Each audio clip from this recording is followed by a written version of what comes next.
Is on. Do you have any questions on the hand coding exercise we just did? To move this up a bit. Looks like. Any observations to share? No? Easy enough. Easy enough? In this case, let's move on to the next topic, which is how to create arrays in Java. And I was going to show a visual representation of an array. What is an array? You should all have been exposed to the array in the previous class. So what is an array, according to what you know? Group of variables, kind of. It's just a bunch of things under one name ordered by number. It is a group of variables. And what is specific about it, though? There is something special about it. They're all ordered by number. They are all ordered by number. They have to be the same type. In Java, they have to be the same type. And that number, what do we call the number? Index. We call it an index. So we can create a picture of an array. So it's going to be a list. And for example, we can have an array of type int. We use the square brackets. That's how we tell the JVM that that's an array. And then we have to give it a name, and I'll show you the syntax in a moment in the slides. But let's say we have an array of type int, which is called numbers. And this array is going to have 4 slots. So what goes inside the array is what we call the elements. Okay, the elements have to match the type, and in Java it has to be, it's one type. You can have different types. And in Java, with the array class anyway, you can't make the array dynamically change size. So once you have declared it in a certain size, it will remain with that size. And if I have those little arrows here are going to represent our index. So we start our index at 0.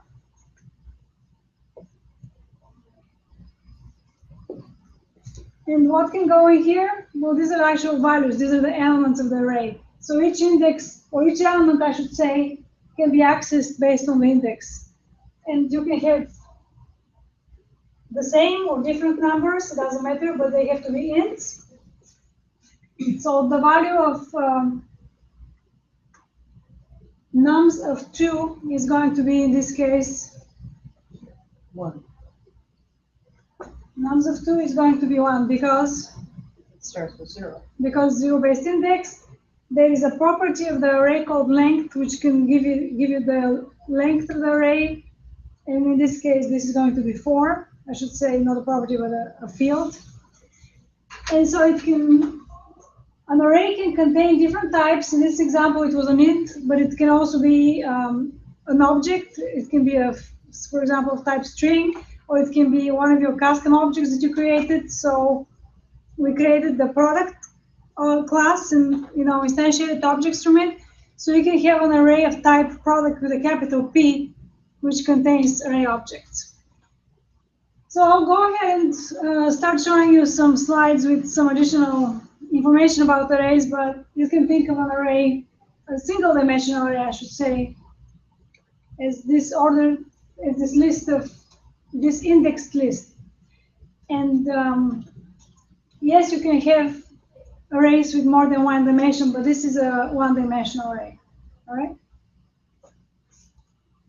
I think it helps to draw pictures, as I have said before, when it comes to the two-dimensional array. We're going to draw and represent the rows and the columns as well.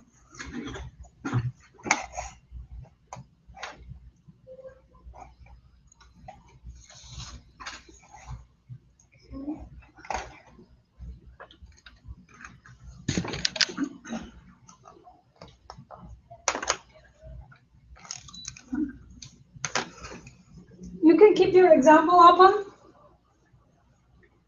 The example that you just did for the first exercise, we're going to have several snippets like we did last time. I think this worked out pretty well. We're going to do several shorter snippets of code that demonstrate different things you can do with arrays. And then towards the end of the class, we're going to code together a complete program that uses arrays. Okay, so how to work with arrays?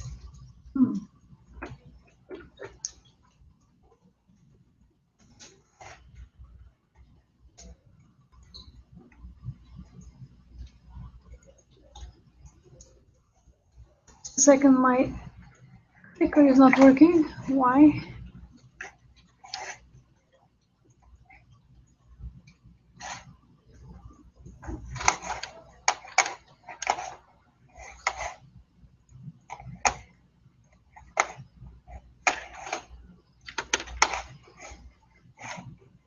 My mouse disappeared as well. Here it is.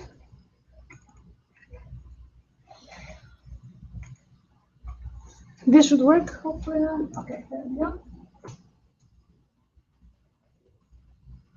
So what is the syntax? So we now understand what an array is. It's a list, it's an index list of elements. The syntax for declaring an array, you can do it in a couple of different ways. You can do it with 2 or 1 statements. And I think the easiest, you can pick any one you want really, but it might be easiest for you, it's easier for me to remember the syntax. So the type, the data type, the name of the array, square brackets is equal to new. So we instantiate the object type, and then you have to tell the length of the array. In other words, double. So there are also options that you can put the square brackets after the variable name or after the type name. Those both work. This is the one I like, but you can use whichever one you want. So double array prices is equal to new double array of size 4. And that's how you declare the array. If you don't instantiate the values, the default values are going to be zeros for the primitive types, false for Boolean, and null for objects. So if you don't instantiate them with the different values, these will be the defaults. Okay. And where is this located? Because I don't see Ken in there. Didn't I put week 8? I thought I just published it. So it's on the week 8 in Canvas, on Canvas. When did you publish it? A couple minutes ago? Yeah. It wasn't maybe even for the- And this is how you declare the array. As I mentioned, you can have different types as long as they're the same type. You can mix in Java. So you can have a string or an object. As far as the length of the array, you can use a number, you can use a constant, as in this example here with a title count, or you can even get the value from the user as long as it's an int, and then use that variable to set the size. How do you refer to the particular element in the array? One of the ways is that after you declare your array, then you use the indexes of each specific element to access it, either to get the information or to place it there. And our array is of size 4. So if I try to enter a value or enter an element in the prices of 4, which is the 5th slot, what is happening here?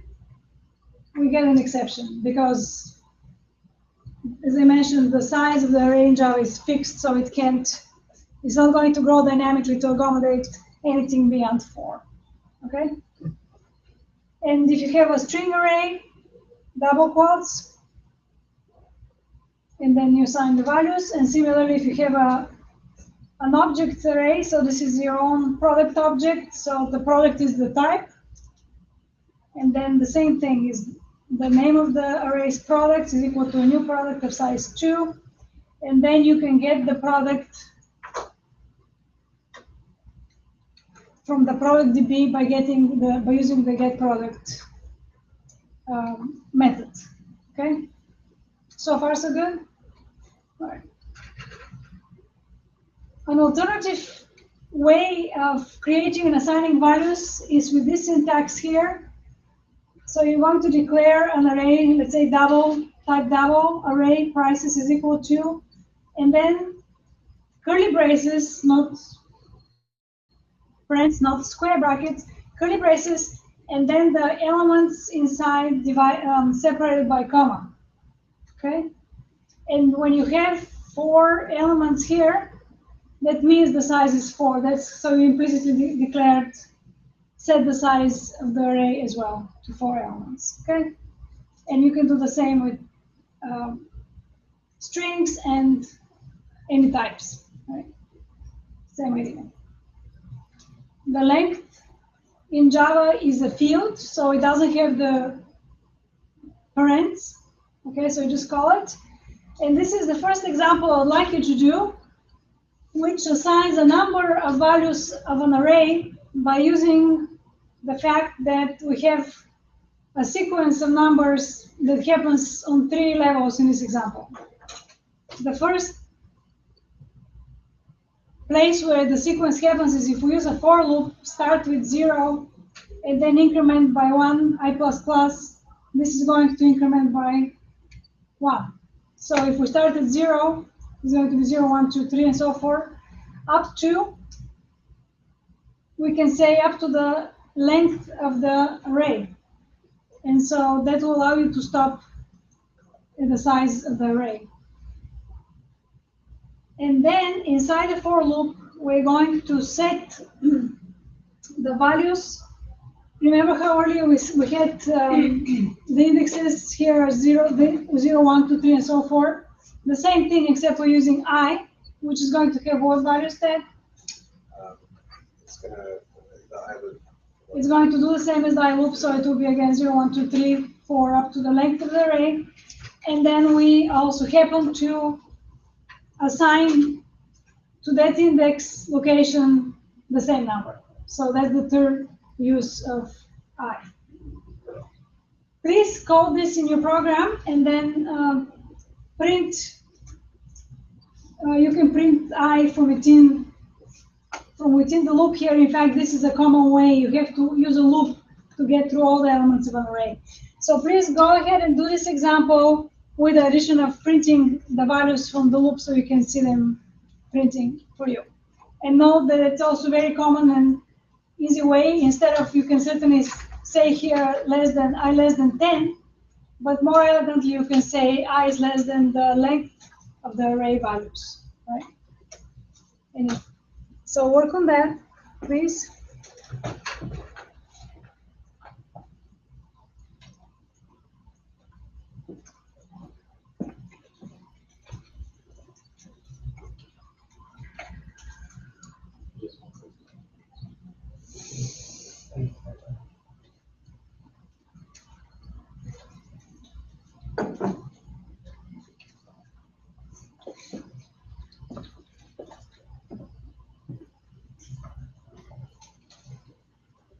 And we're saying less than because we're starting at 0, right?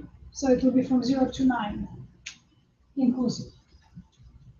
Blake, why are you not doing this? Good. Okay. Fun.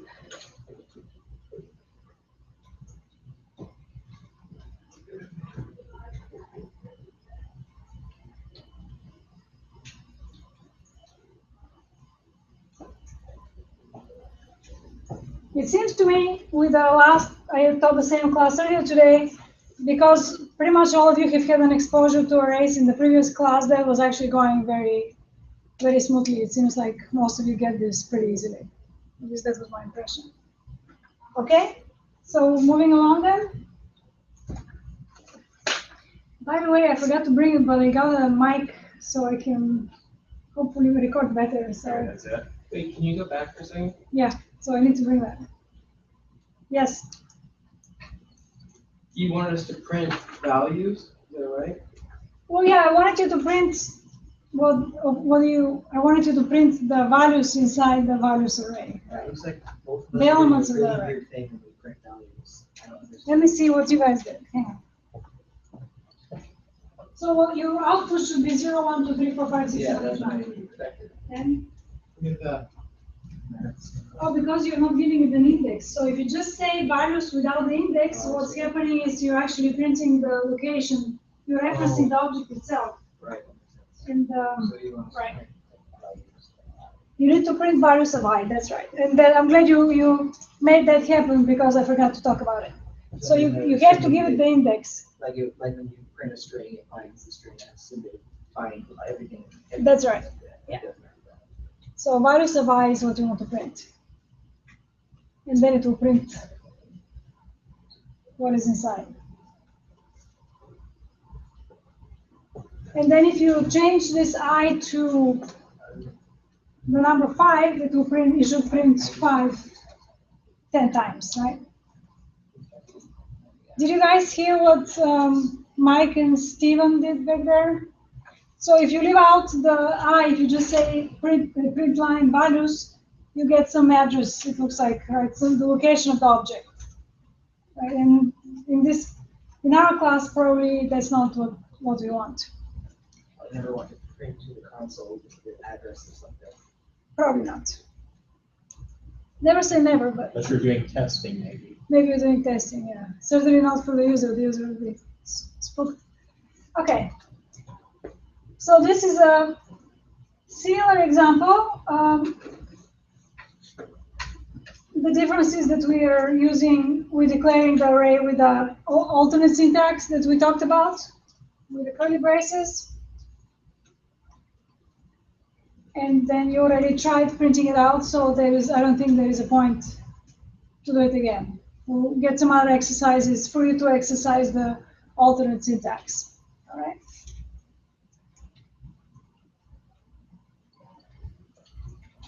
Okay, the next example computes the average of the array of the prices. So let's take a look here.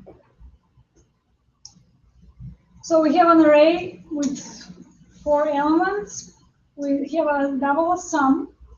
And then inside so we have the same loop again that is going from 0 through the length of the array. And then what is it doing here? It will keep on adding the value of prices to the sum, right? So the plus equal means add the new value to the existing value every time you go through the loop.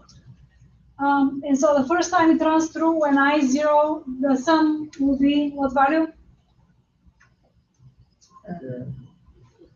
The first time when it runs through? After you assign, after you assign, it will be 14.95, right? And then it will add 49 plus 12 and so forth, right? And then you can calculate the average of the sum by using the sum. You declare it outside the block of the loop, so it should be available in scope outside of it. And then you divide it by the number of elements in the array, which you can obtain by calling prices.length. Okay? Do you want to do this example? I don't know. I don't feel strongly one way or another. But, well, okay, then why don't you do it? You can add on probably to your existing one and just replace it. I think I'm going to run and get my mic just to see. I'll be right back.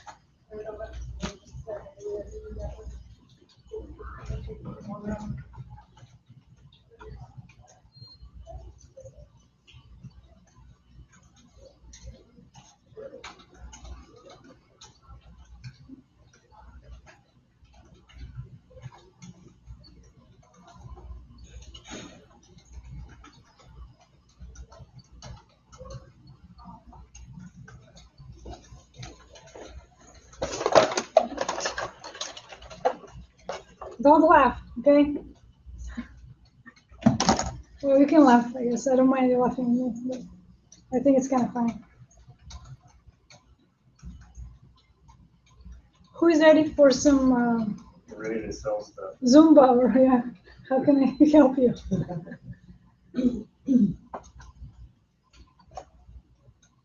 Okay.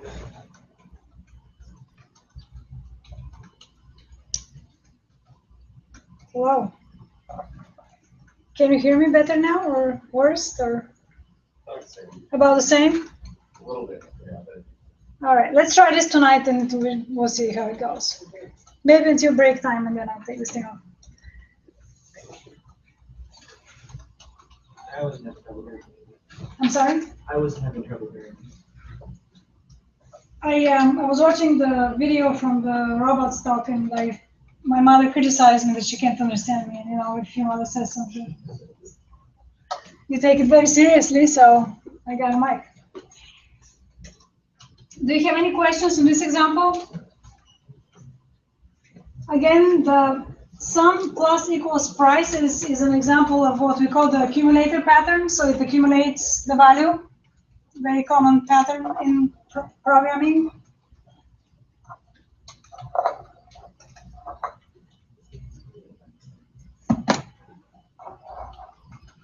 Should have pocket.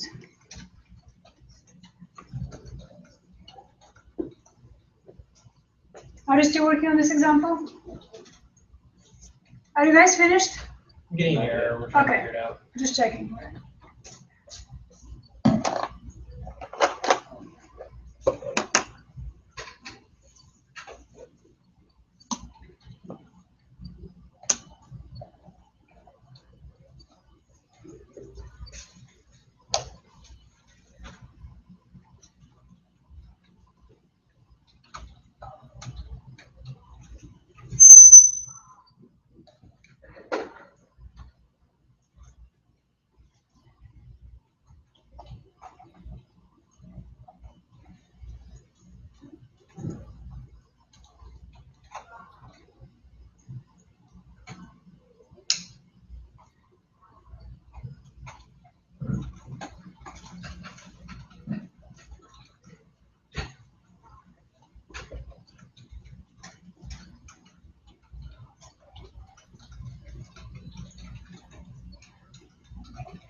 Okay.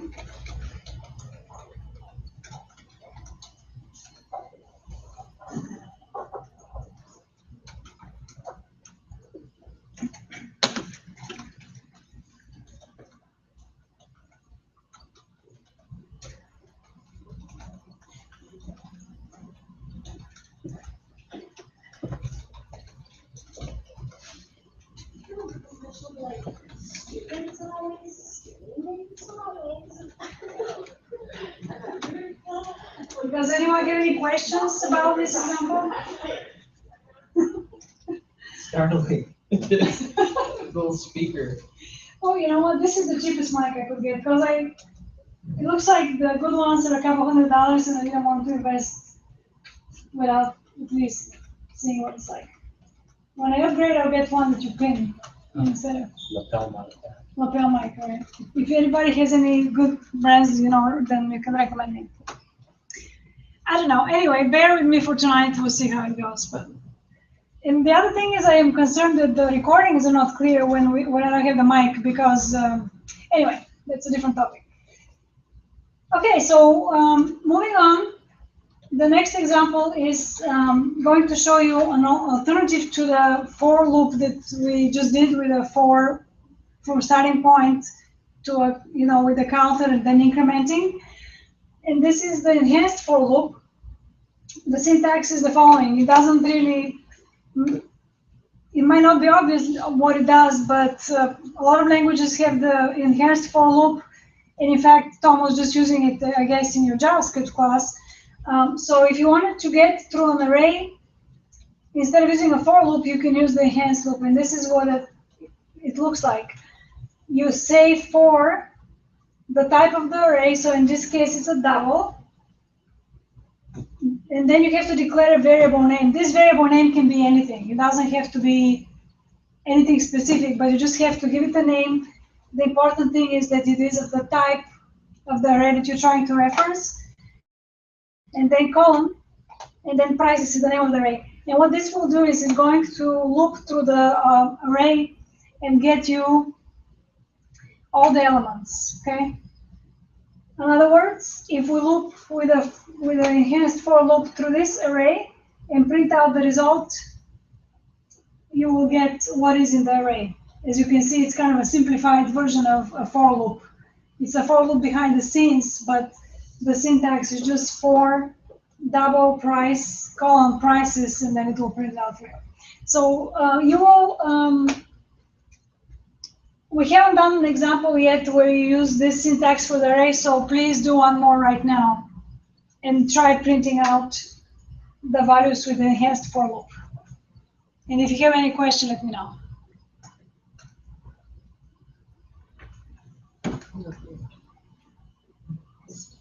Okay.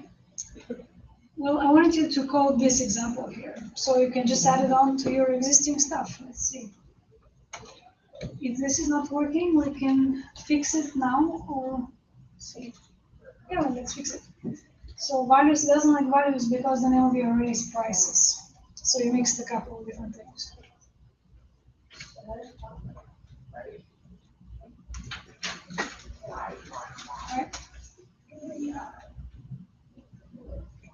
And that was the example with the regular for loop, prices, okay?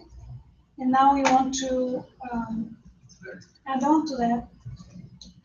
And you can use the same, we have to print it otherwise. You can put a print under, if you want to see the output here, then say system out print line.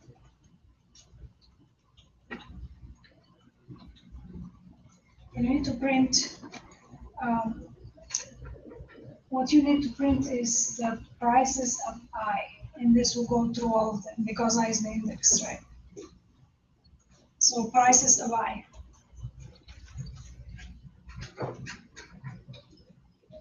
Try that.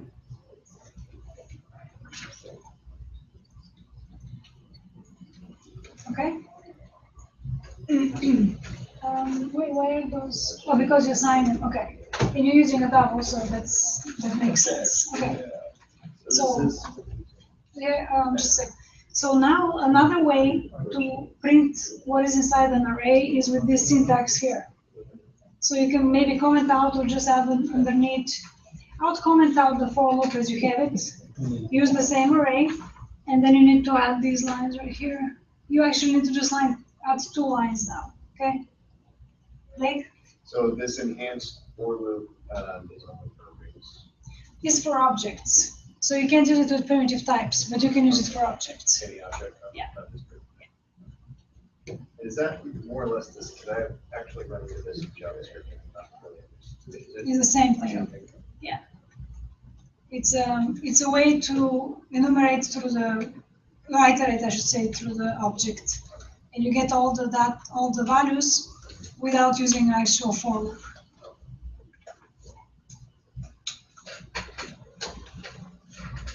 Any other questions? So the main difference is just you don't have to put the parameters inside the for loop. Yeah, it's a different syntax. The difference is in the syntax. There is no difference in the output as far as you're concerned. That's exactly right.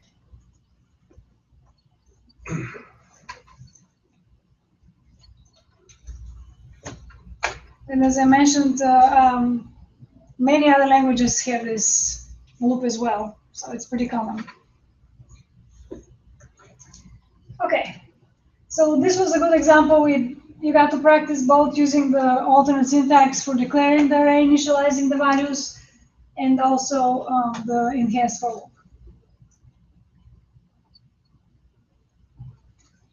And essentially the same example as before, with getting the average value of the elements or the prices in the array. The difference is that, as you can see, you can do this with a for enhanced loop versus the other one. Do you guys have a preference? Which one is easier, or I like the enhanced. you like the enhanced? Yeah. Okay. Let's type in. All right.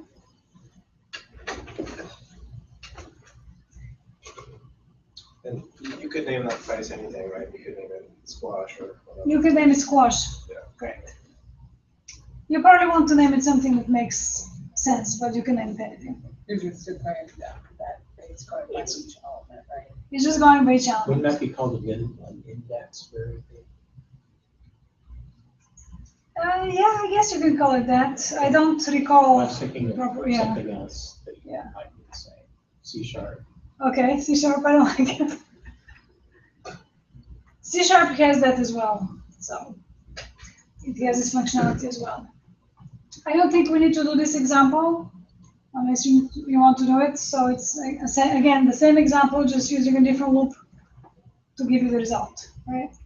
You had a name for that, for the for blah blah, Okay.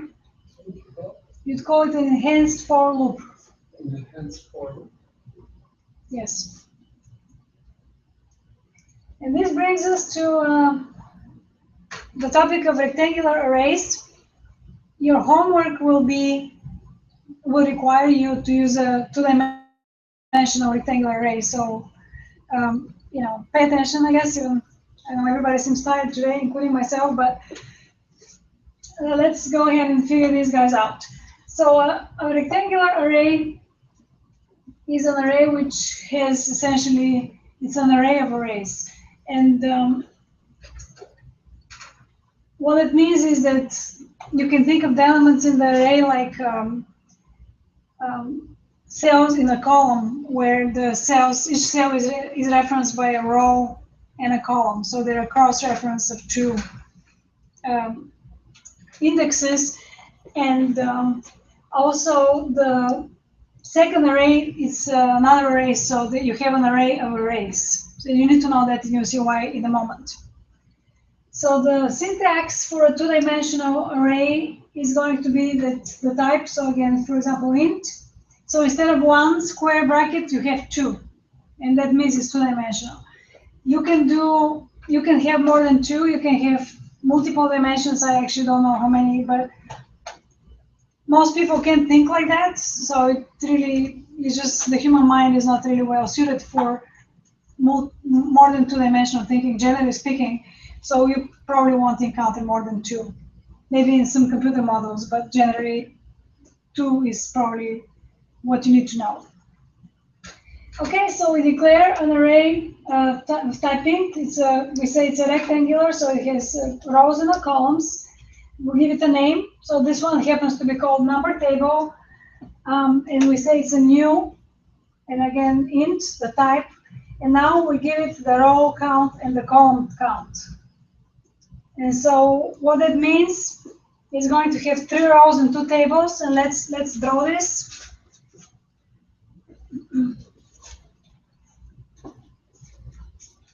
I'll draw it here, I guess. Can you see? Or do you want me to draw it in this one?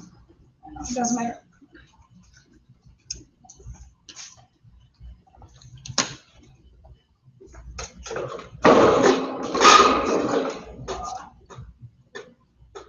I have to turn on the projector, so I'll just do it here. Okay, so let's see, what did we say? We said 2, 3, and 2. And it's very helpful to draw the picture, as always, but especially here. So the first is a column, the second is the row? No, the first is the row, the second is the column. And so if we have an array of 3 by 2 Gesundheit, what that means is that we're going to have how many rows? 3. 3 rows. And how many columns? 2. Okay, so we have 1 extra column here, so I'll go ahead and erase it, if I can. Take this back to office afterwards.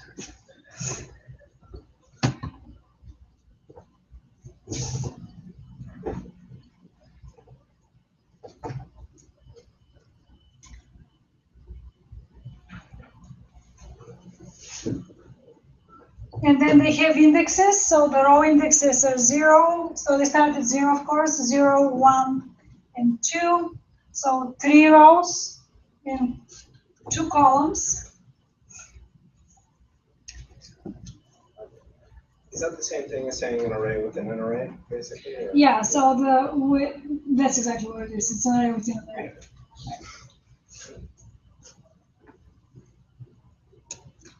So what you need to remember is that the first dimension refers to the row. If you remember that, then you can probably figure it out with the help of an image, draw a picture. But the first is a row, the second is a column. And so how do we assign values to the array? Well, we have to assign values by using, as I said, they're like a cell, so they have a column and a row and a column to refer to. And let's use this numbers table example and put it in our picture. So we start with 0 and 0. Can you see? Well, if you can't see, maybe you can, I don't know, stand up. And so this is 0 and 0, 0 and 1. 1, so 1 and 0, row 1, column 0. And then row 1, column 1, so 1, 1. And then row 2, so the third row is the last, is always 1 off because of the 0 index. 5, and then 2 and 1, 6. Okay? And there is an alternative way that you can initialize, create and initialize an array. And this is the syntax down here. And so in this syntax, we have one big curly brace. Can you see this down at the bottom? Okay.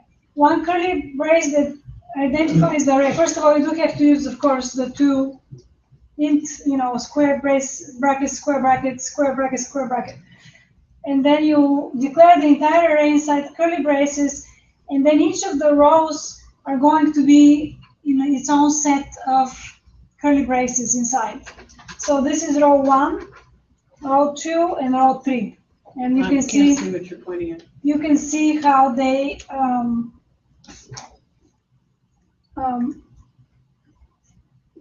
maybe you can come around.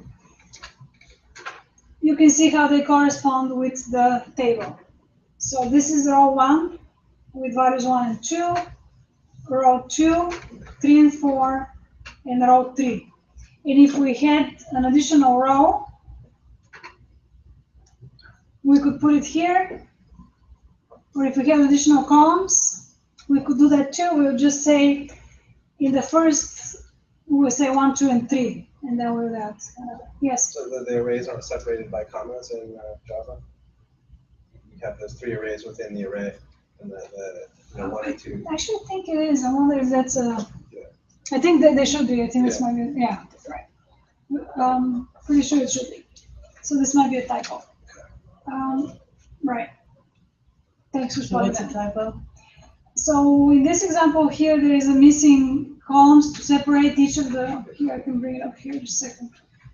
This was the line that we were looking Right. at. So you have to separate each row with a column as well. And here is the fun example that we're going to do, which is that to get the values of a rectangular array, you actually have to use a nested loop. You have to use one loop within another. Why? Because the first loop is going to give you the rows. The second loop is going to give you the columns. So essentially you're saying, without the loop, you're saying, give me the row. And you can see here, this is the first row. And for this row, give me the columns. All right? And then we say a new line. And the new line is what allows us to print these in separate lines. So it's a nested loop. And the first, again, it's an array within the array. So for the first for loop, you have to use the square brackets up here. Please go ahead and do this example, and then we'll take a break. Yes, a break. In terms of what this would be used for, is it really just for like retrieving values from the database and bringing them out? Like, what would you actually use this for? Yeah, so if you need to retrieve values from a multi-dimensional 2D array, you can't do it without nested loop. There's some, you just can't do it. I don't know if we're doing this class, the tic-tac-toe game, so and you have to have nested arrays, and this is the way to get to the value. There are practical applications, and not less important, your homework will require you to do this as well, so you can practice. And I think the homework shows a pretty reasonably practical example, so once you guys look at it, we can talk more. All right, finish this example.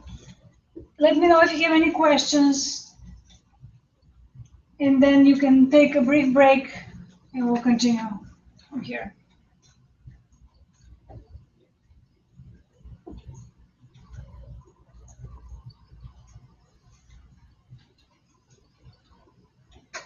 And I think this demonstrates that it's a good idea to name your variables in the enhanced blueprint, reasonably in a meaningful way, because otherwise it might be even more confusing to figure out what is happening here.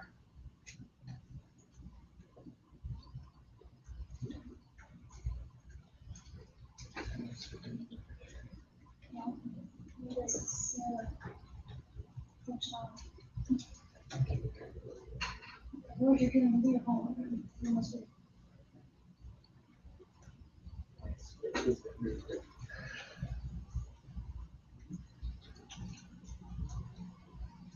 It's nice of you to even consider mentioning it.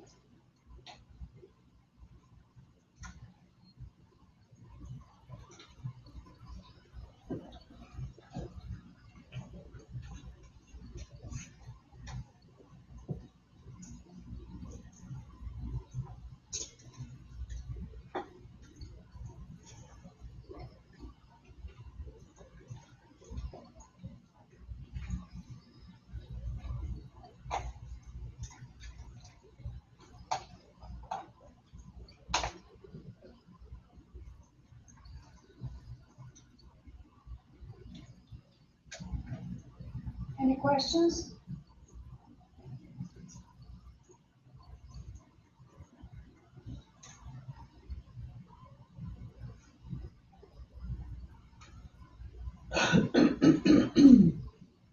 You're studying the project?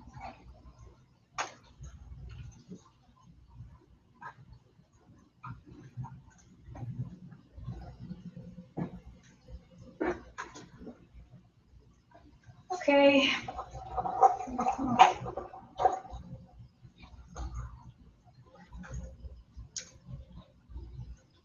Are you done?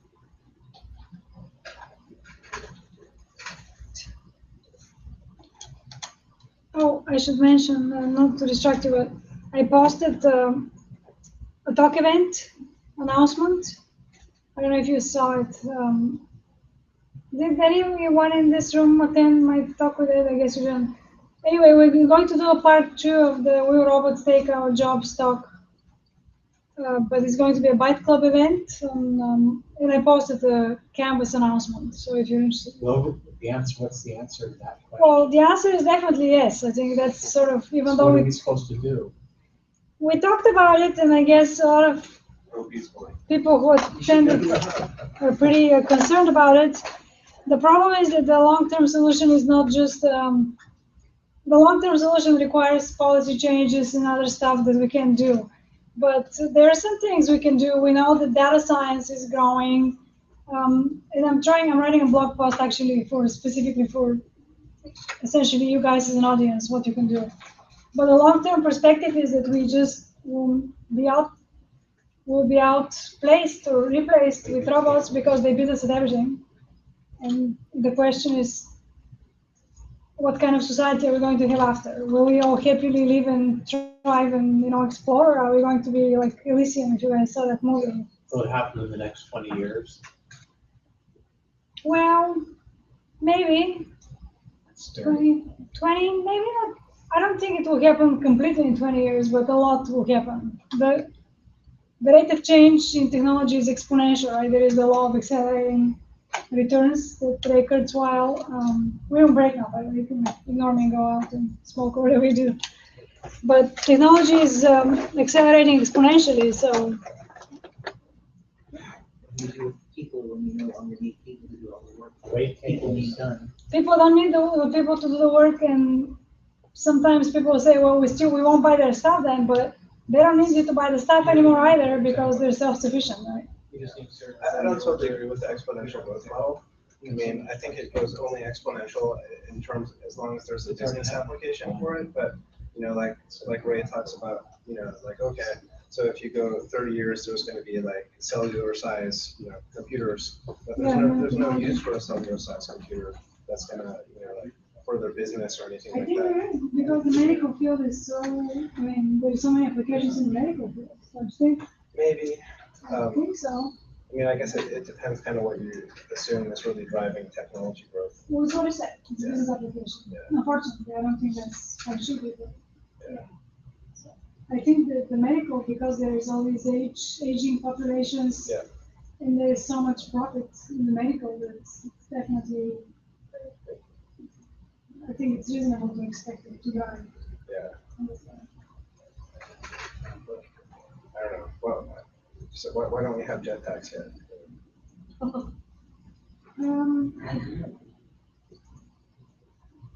I guess, Like all these things that we think like now, we thought 30 years ago would be a practical, application 30 years from now, Right. don't turn out to be. well, the biggest problem seems to be with the robots that have to interface with the reality, with the real world. There's so much surprise, and like jetpacks require Fuel. a lot of, well, no, I mean that too, but they require the robot to actually be able to figure out all kinds of stuff about the environment, which is right now seems one of the hardest problems to solve. For jetpacks in particular, that sort of motion means a lot of energy that isn't very healthy for people we adjacent to. Yeah. It's like, we can make people fly really fast, but can we make people survive it? Right, so maybe it's some kind of business related reason why I just kind of want to. Yeah. It's just like my thought. It's like, when we developed, personal flying planes, like 40, 50, 60 years ago, it seemed logical that you could keep on making those smaller and more personal so that we'd have jetpacks 50 years from now, but that didn't happen. No, driverless cars happened though. Yeah. Yeah, I mean, I don't know, that's a good question. I don't know exactly why that didn't happen, but I think a lot is happening. Yeah.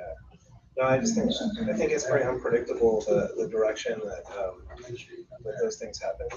Yeah, but. Like progress will happen, but like in what direction it will go, it's very hard to say. I agree. But I think that, I mean, you didn't come to my thought, but like Japan, I mean, not just Japan, Asia is investing in industrial robots on a scale of 3-4 times the US and Europe. So that's where it's at.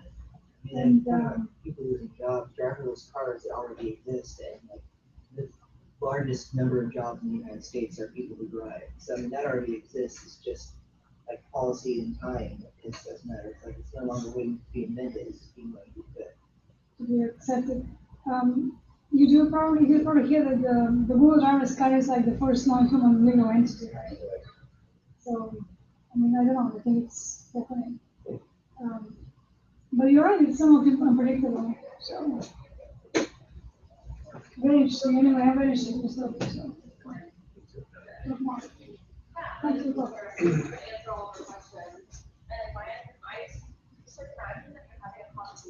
So I'm not the same. Right, but you don't have the rate, when is the rate set? You don't have the rate declared yet? Okay, so this is after you declare the rate. Your rate is declared down here, right? So you need to move.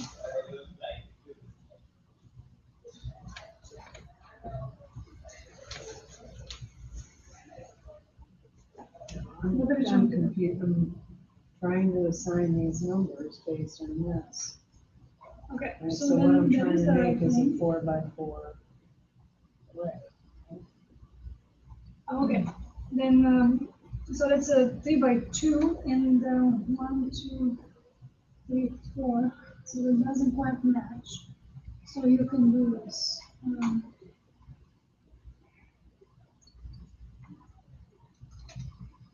3 rows. Well, I was trying to do 4. Oh, you want to do 4? Okay. Because the reason I deleted it because this is a. All right, so then just add one more. So just add one more.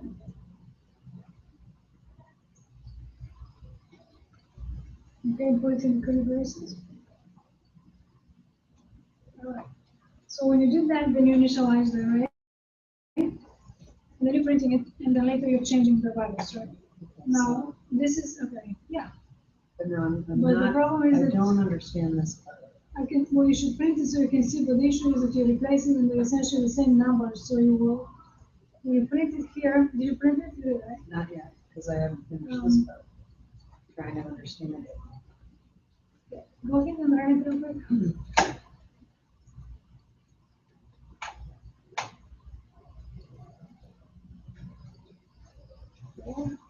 Yeah, 29. I haven't finished assigning these values, so these are zeros here. Oh, okay, okay, this was good. So I don't understand where I'm doing. What am I doing here? Okay, so the first thing you have to have is you have to have declared the array, right? And you have done that in online 16. And you assigned it certain values. Now the shape of your array is 4 by 2, right? Do Okay, you see why that is? You should. I've got 2 columns within 4 rows. That's right. So 4 by 2. And then you printed it out, and that's fine. But then, and then you want. It looks like what you're trying to do is you want to assign. You want to use this syntax, which is an alternative syntax, to assign values to the same array, correct? Mhm. And you're fine, except that you haven't, as you say, finished. That's right. So this is 1, 2. So 4 and 0. 4 and 1. And 2. Okay, can you just run it to see if this is going to work? It's not, I know it right now.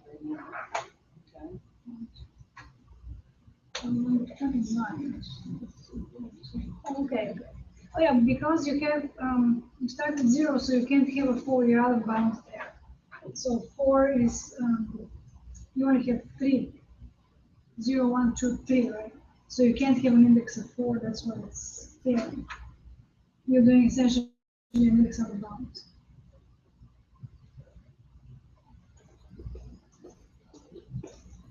So column, so 1, row 2, 1, okay, make, right, exactly. You can only have 0, 1, and 2 here, and the rest should work. And then now it should not throw an exception, but then you have to print it afterwards, so you have to It's give still another. not right.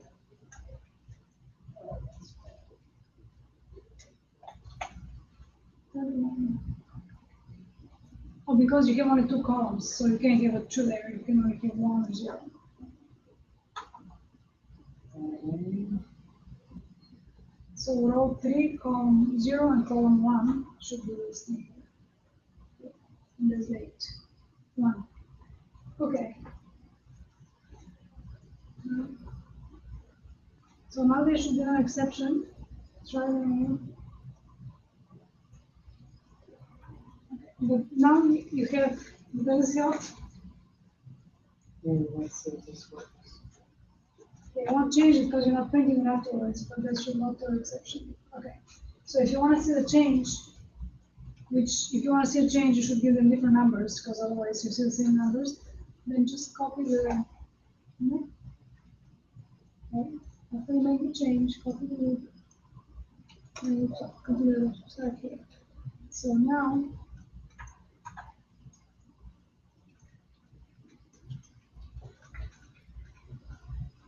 oh, I think I didn't.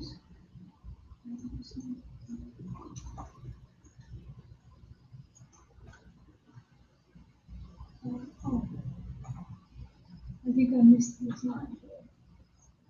Okay, sorry guys, just a second here.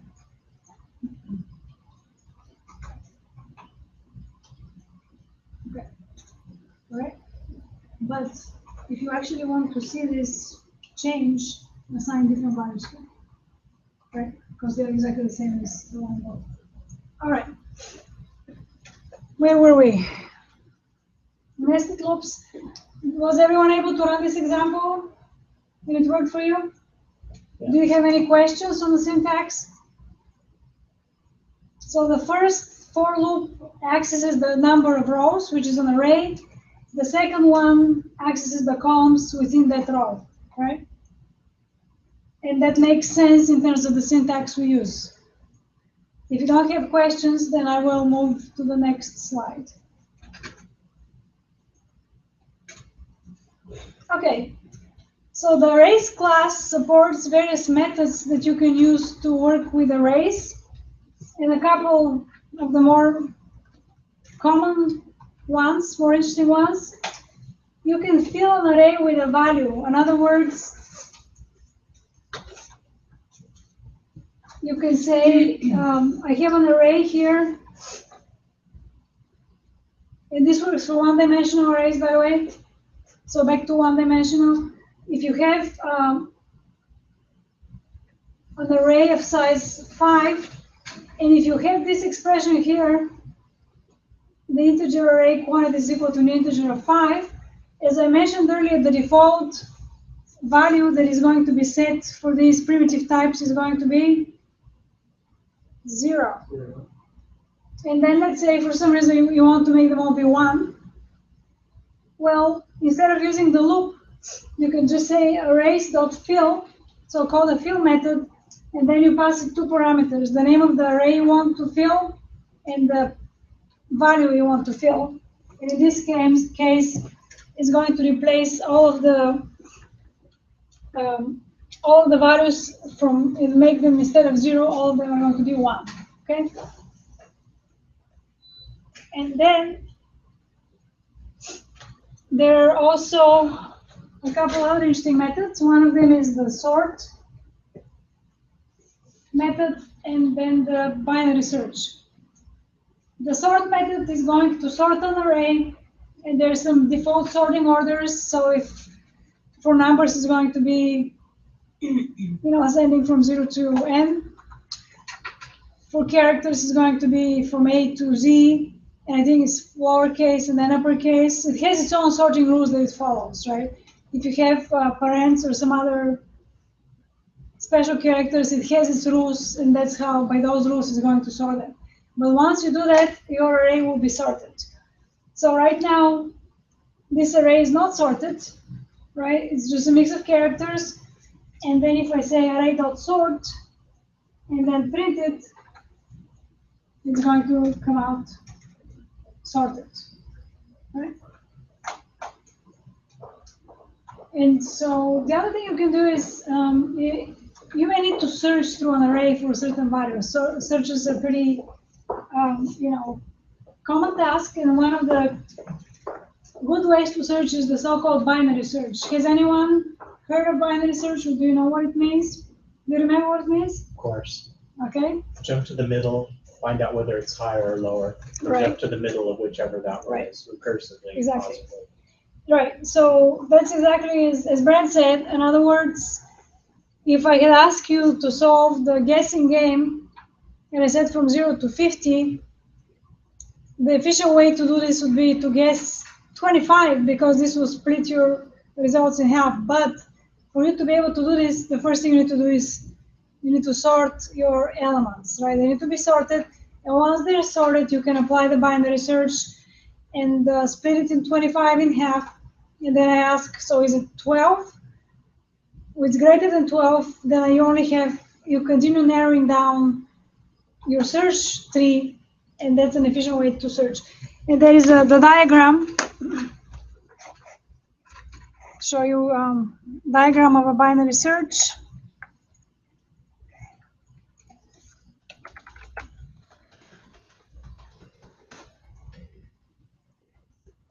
Here's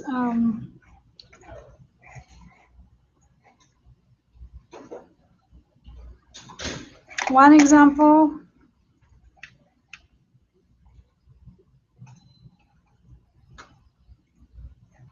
But the point is that you need to have the data sorted before you can apply it. So it will require you to use sort, and then you can do a binary search. Oh, what happened here? How did it just disappear?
show only on 2. Okay, there we go. I have no idea what happened here, except I can't do this because I can't see it. So how can we do them both? There we go.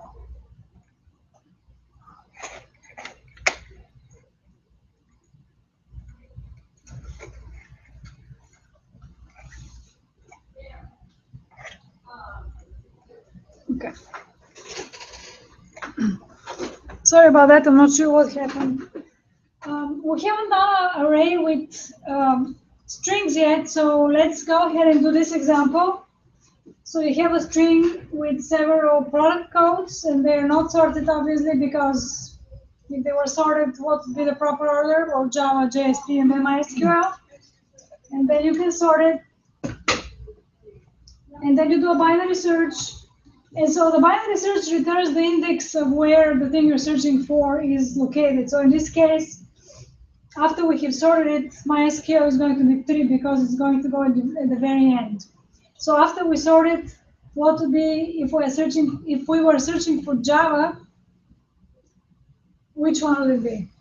The index. The Java would be. 3. Try again. 0. So it's not 1, it's not 2. 0. It's going to be 0 because if we sort it, it's going to be Java, JSP, MySQL, right? But go ahead and try this yourselves, please, and print it out if you like. Well, it just gives you the index, but you get a different index. Okay, search for a different icon, and then see what index is returned. If you want to see what happens, you need to print the index.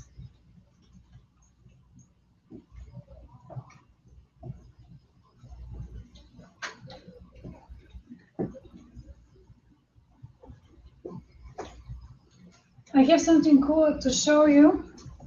Well, I think it's cool anyway. I think, let's see here. Well, let me let you finish. Sorry, guys. Finish this, and then I have this video that I would like to share with you, which shows the different sorting algorithms. So binary search is only one type of sort. There are many different sorting algorithms. And I have this bubble sort, yeah, quick sort, and insertion sort. yeah, exactly. You know them. So a bunch of them they visualized with music, and I will show you. It's kind of fun. It takes I think 5 minutes to watch all of it. And they show how the search is approached visually, so that's very cool. But go ahead and finish first for this example.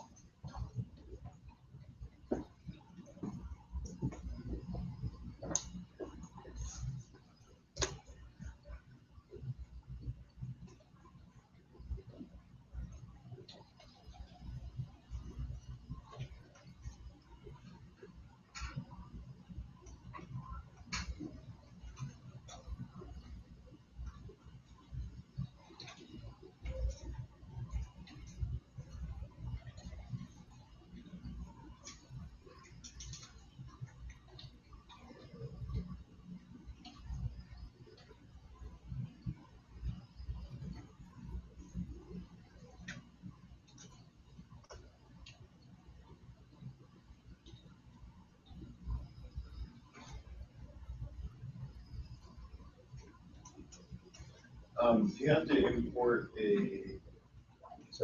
utility or something? Yeah, arrays, yeah, you have to import the array usually.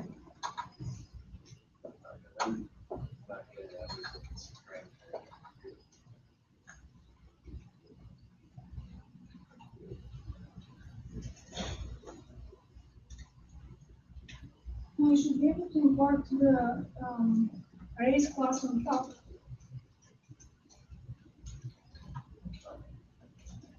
It's not just arrays. I think it's because it's a lowercase. It should be Java. It's in the utils, right? Is it in utils? Java utils array, right? Yeah. Yeah. So import Java utils arrays.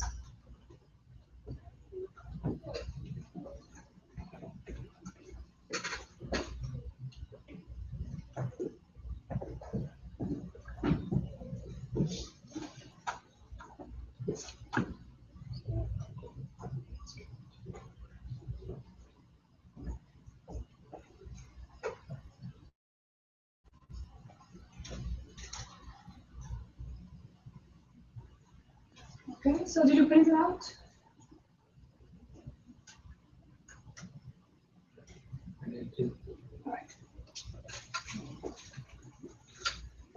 So that 2 is because MySQL is the second alphabetically there. Well, it's 2 because it's the third one after you sort it. Right now it's 0, but after you sort it, it's going to end up being the third one, right? Okay?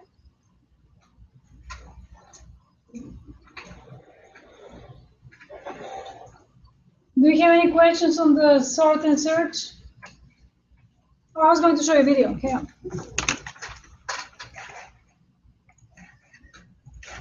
Let's see if I can find it.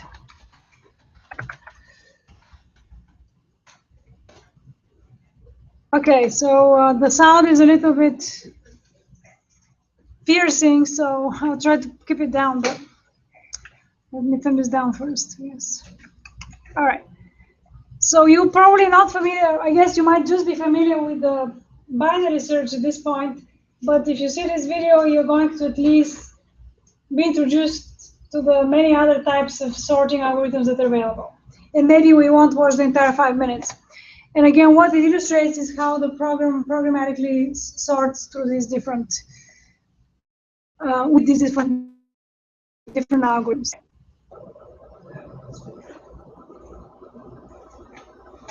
So this is the selection sort.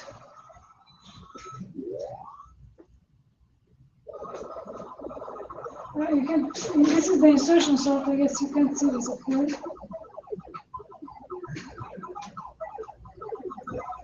So much slower, right?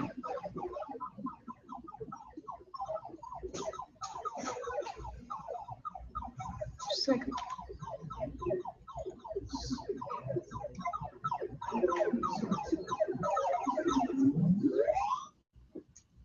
Some sorts are slower. Quick sort. Sorted too.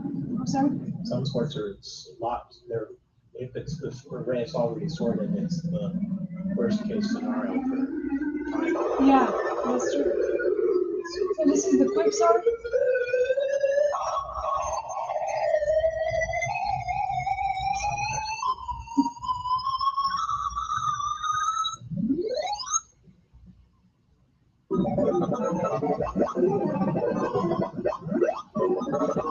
Merge sort.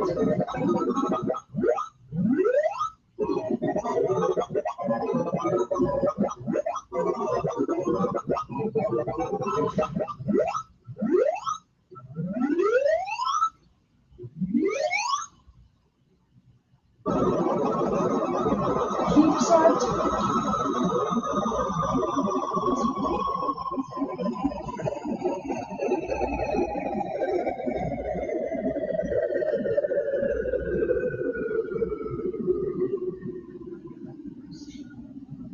Not the fastest.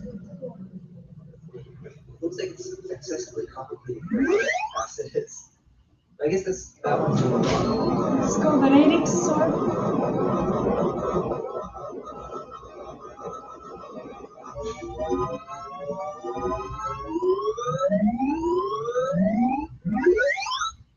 Very fast.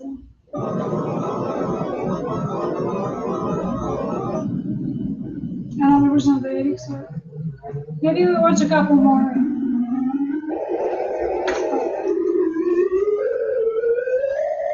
I like the sound effects.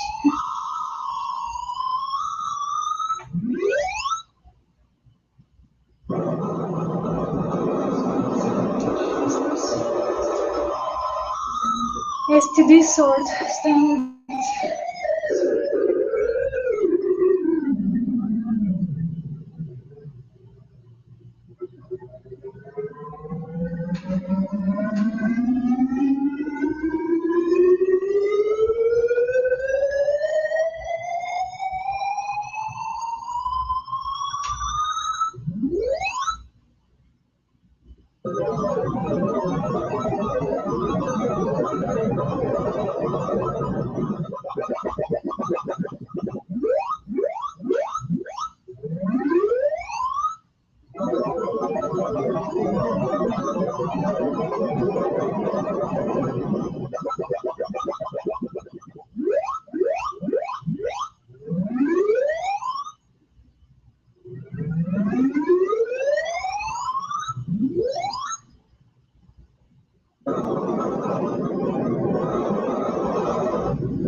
with the different approaches.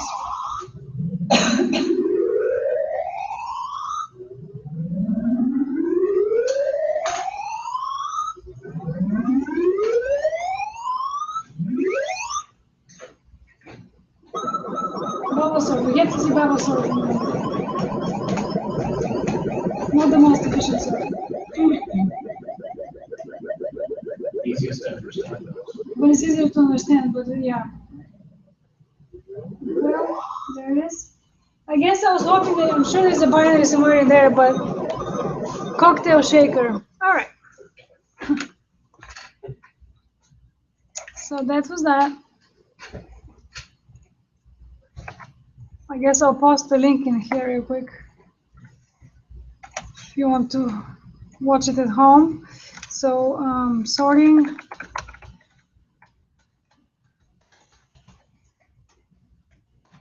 Video.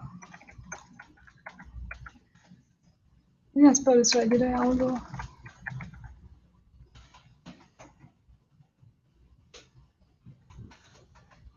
Why is this not looking right? All right.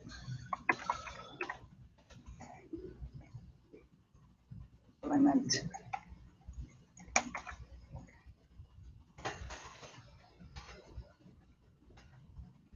Okay, so where were we with our arrays project?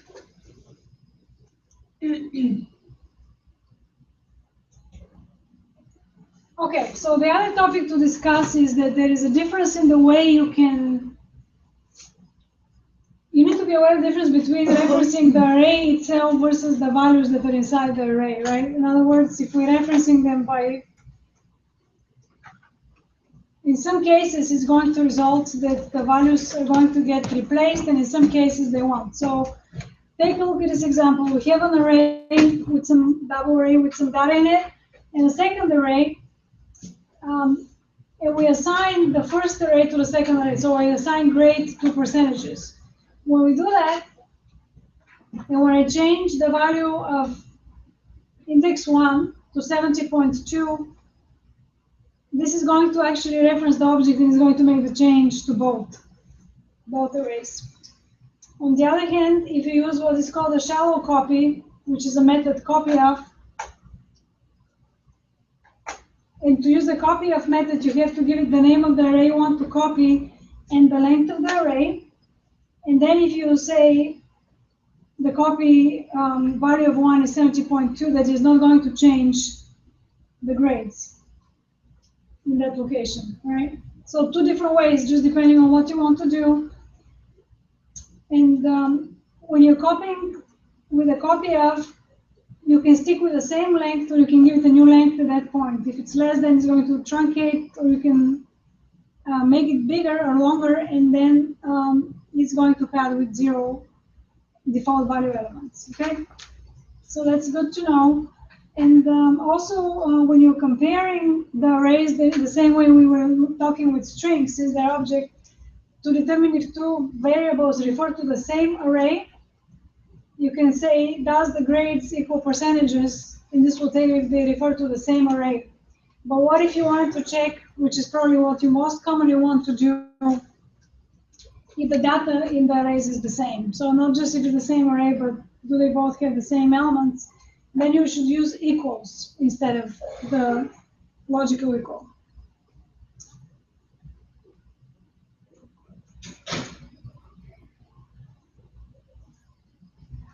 Okay, so at this point, I think we can create our, comprehensive program and play with it a little bit. So the program is going to create an array of months, and then based on the user entering a number, it will provide the particular month. If you enter 3, it will give you March and so forth.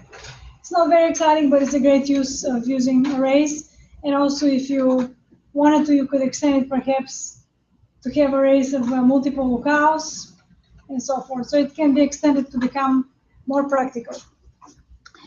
If you don't have your Eclipse open, please go ahead and open it.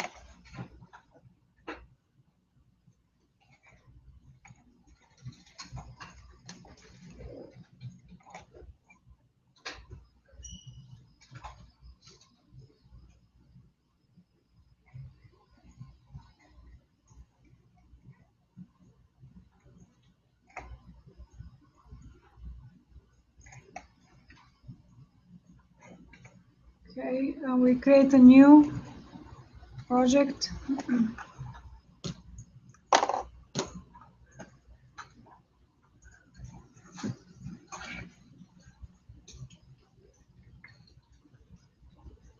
Okay, so we'll name that project. Let me magnify here real quick.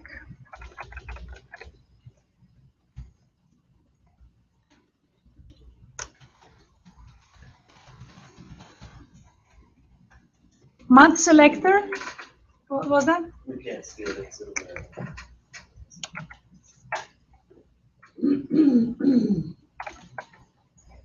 Here's your magnified version. Okay, so month selector.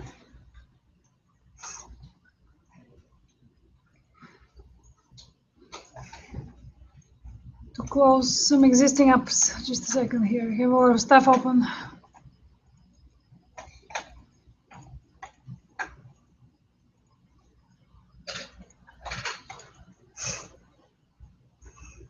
Okay, we're going to have two classes in this file, in this project. The first one is going to be called console. Is this a business object or? I'm not creating packages, so you can just add them to the default package. For this one, you don't need to have a main. And in the default package also, you're going to add another class, which will be called main, and it will have a main in it.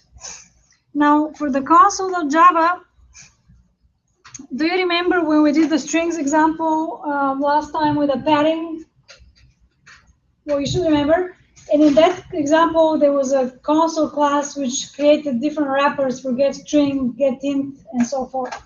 So from now on, we're going to take advantage of this class and reuse the methods. I have copied it to Google Drive, so you can grab it from there if you don't have it. And essentially, we'll just use it. If you don't understand how anything in this class works, though, let me know, because you should understand it. But provided you understand, we can just use getString and getInt as we need to. So I'll go to Google Drive, and in your case, from Canvas, I guess. Can see with this magnify. Let's see here. Console class source code. You don't need to delete the package here, by the way, when you copy it, because we don't have a package. We're using the default package, but we'll get to that. So copy this code. And this will go in your console.java. So delete what is there. And put it there. And you'll get an error. We use the default package, so we just remove the package on top.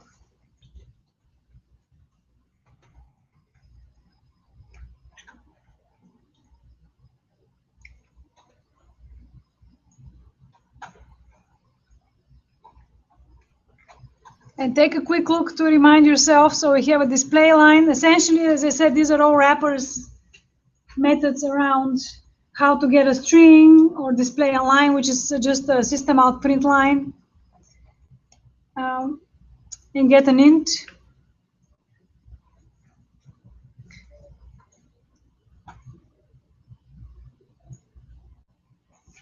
Do you have any immediate questions about the console class? Maybe take a look through it real quick.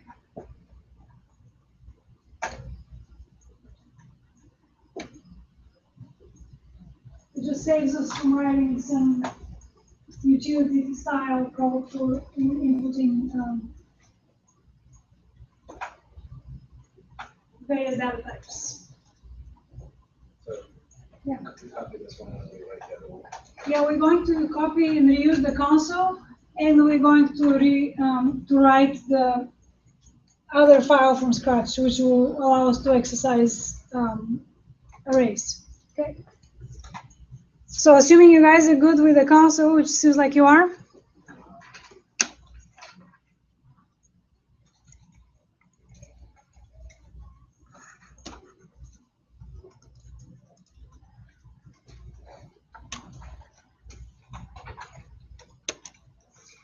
Okay, go to the main file,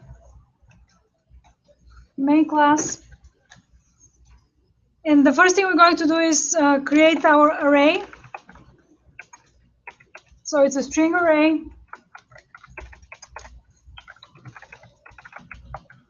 Month name. And we're going to use the syntax with the curly braces to essentially initialize it with the months January to December. So go ahead and do that, separating them with a comma.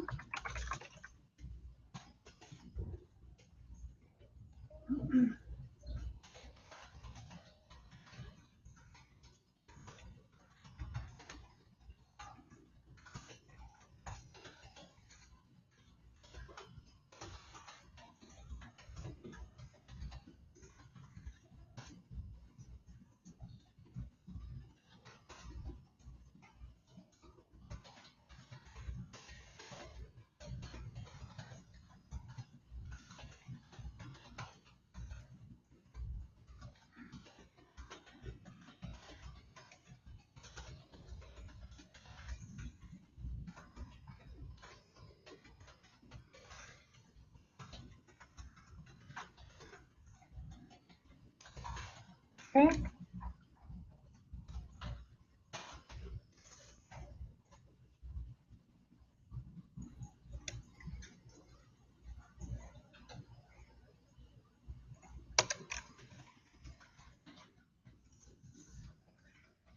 And now we're going to prompt the user to give us a number, and based on the number, we're going to display the month. So that's what the program will do. It will allow us also to exercise a couple other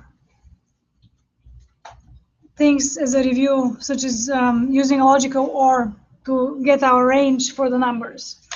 Okay, so you have done this before. String choice is equal to yes or Y.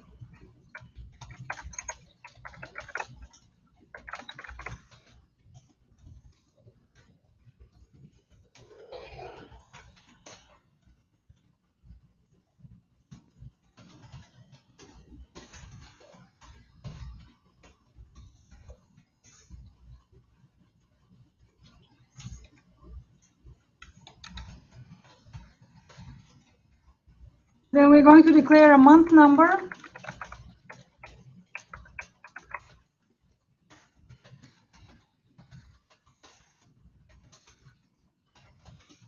And so we're calling here console. So the console is what?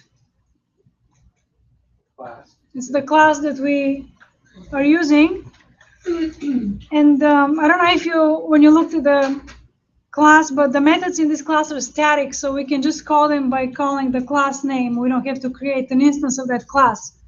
So console dot, and in this case, we want to get an integer, so we just get to use the getInt method. And remember that it takes a string prompt as a parameter, and in this case, this will be enter month number.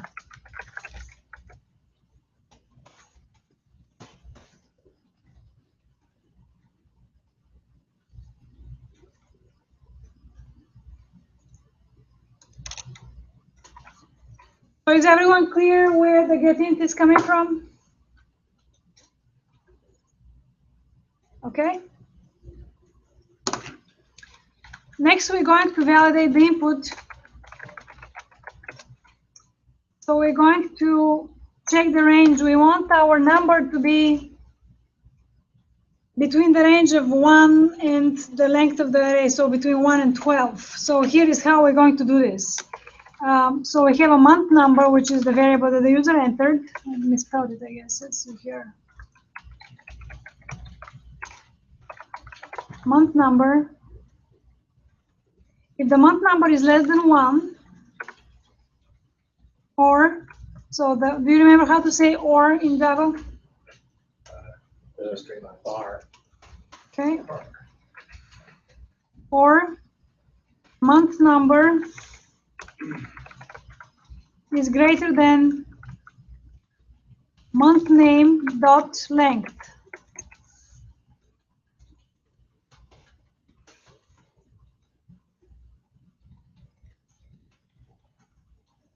So what are we doing here? Should we be printing, are we checking for what is in the range or outside the range? Outside. Outside the range. So therefore we need to print some message that's invalid, give us another input. Okay, so we're going to say console display line. And display line again is just a wrapper around system out print line. It does the same thing. And it's going to be invalid input. Please try again.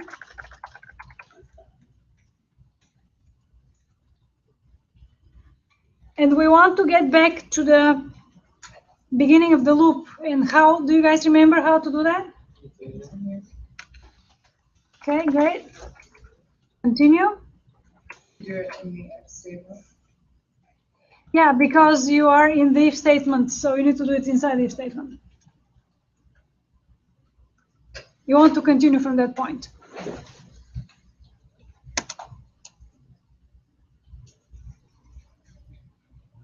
Can't see it.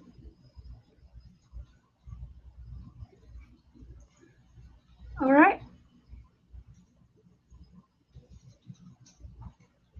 And now we need to display the output to the user. So display output, this is going to be outside of the loop.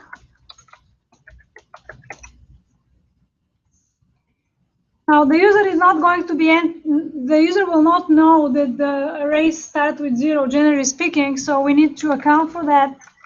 And we will do so by saying the month index is going to equal to the month number, which is what the user entered, -1. And this should allow us to be in sync between the user input and the month number. The index is in sync with what the user entered. And once we have that,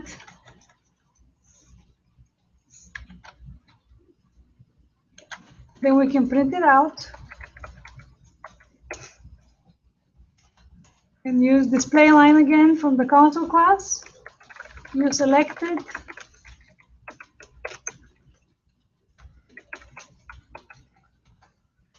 month name. Okay, actually, how are we going to, what is the syntax to display a particular month from the array? What do we need to say here? Can anyone tell me? Can be the variable and then the index, or then the array brackets. That's exactly right. And the variable in question is month name, right? And then the index is going to be the month index.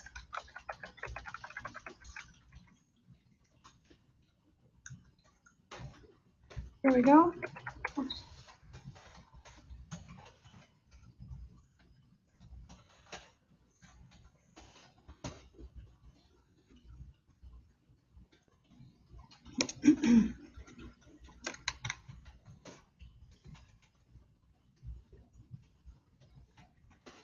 And we're still inside the while loop. And we have to do one more task in the while loop, right? Which is to check if the user wants to continue. So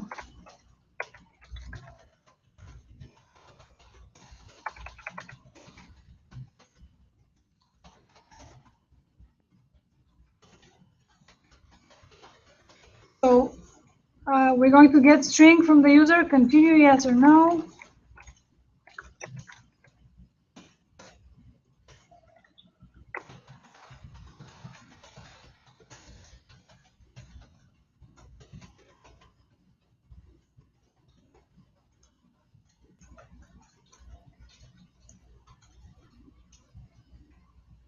Let's test it, and I'll bring it back up in case you're still coding. All right, so we want to test the valid and invalid cases because we think we're handling invalid input, so we want to test both. So first we try something inside the range. So how about 5 May? And then we'll try something outside of the range, let's say 25. And that seems to work fine. It's giving us the correct result, invalid input. Can you scroll up a little bit? Or Up to, I can't see a thing. do you want to see the input or Yes. the code? Oh, the you selected. Up above. You want to see the code? Yeah, the code. I'm Okay, sorry. I said I was going to put it back in the code. I was just Oh, running it okay, first to okay. test it, right? Oh, okay. Okay, so yeah, that seems to work as expected, and here is the code.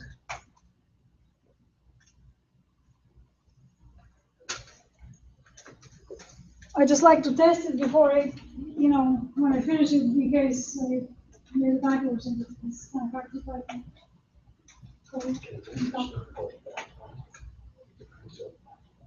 Any questions?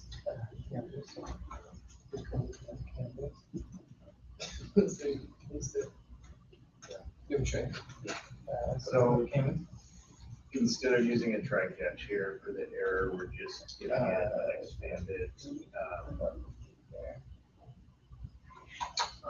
less than our test signals, essentially, because we could alternatively just use a try catch to see if the number, if it's invalid. Well, right, so we could use, so this is a range situation.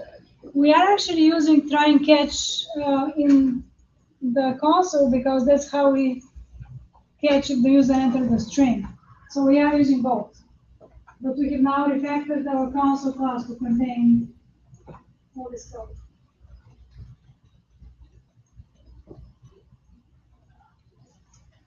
Also not done.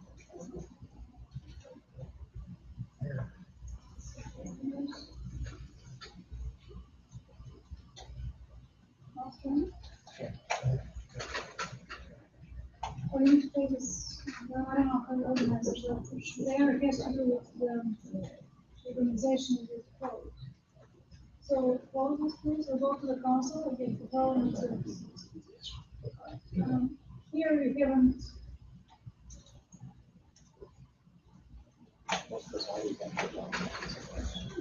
can you look at the main? Maybe you need to declare package class from the top of the console.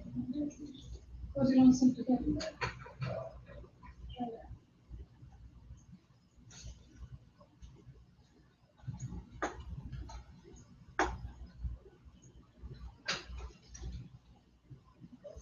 Semicolon. Semicolon. Save all.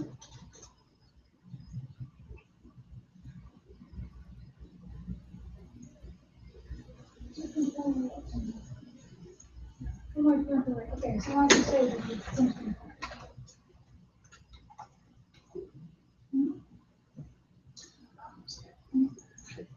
Do arrays always have to have the same data type? You have to declare, In Java, they have to be the same type.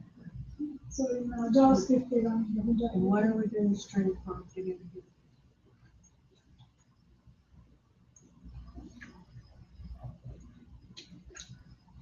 in the console. Because we want to be able to reuse the same get string with different prompts. So if I wanted to say enter a name, I can just pass that argument to the get string. If I wanted to say do you want to continue, I can still pass it. So it makes it more extendable by doing that. All right. Any other questions or comments?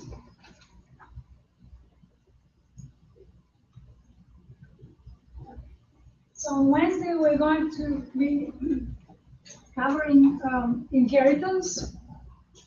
Hopefully you can come. It's a very fundamental object-oriented notion. So we're in the cracks of the Inheritance is complicated. Well, yeah. I mean, there are rules you have to follow. In a way, I don't know. Why do you think it's Because complicated? you can have layer after layer after layer. But single Trying to figure out inheritance, which one you're calling based on. because Java is a single inheritance, it makes it Oh, it doesn't easier. have multiple inheritance. You have to use interfaces if Oh, you okay, to okay. get the same effect as Okay. multiple inheritance. So Java is a single inheritance. Yeah. Just wondering, so with JavaScript, you've obviously got all these libraries and methods and jQuery and stuff like that. Java doesn't really have anything like that. I mean, I know they have their own sort of like proprietary packages. Yeah, and things like I that, think it's but- because of exactly that reason. I mean, there are some libraries, there are some graphics libraries that are popular. Yeah, there are some, but there is not one you can point to as with jQuery, which does anything you want to do with JavaScript, you could, do with jQuery. But Java does have some libraries. I think they're more specialized depending on what you do. So, like I said, I'm familiar with, there is a graphics library that's very popular. I think the UW uses it, so maybe Mr. Mike here knows about it from his girlfriend. Some scientific stuff, yeah. All right, well, we still have a few minutes, but I think we're done with the lecture. So let me turn off the recording.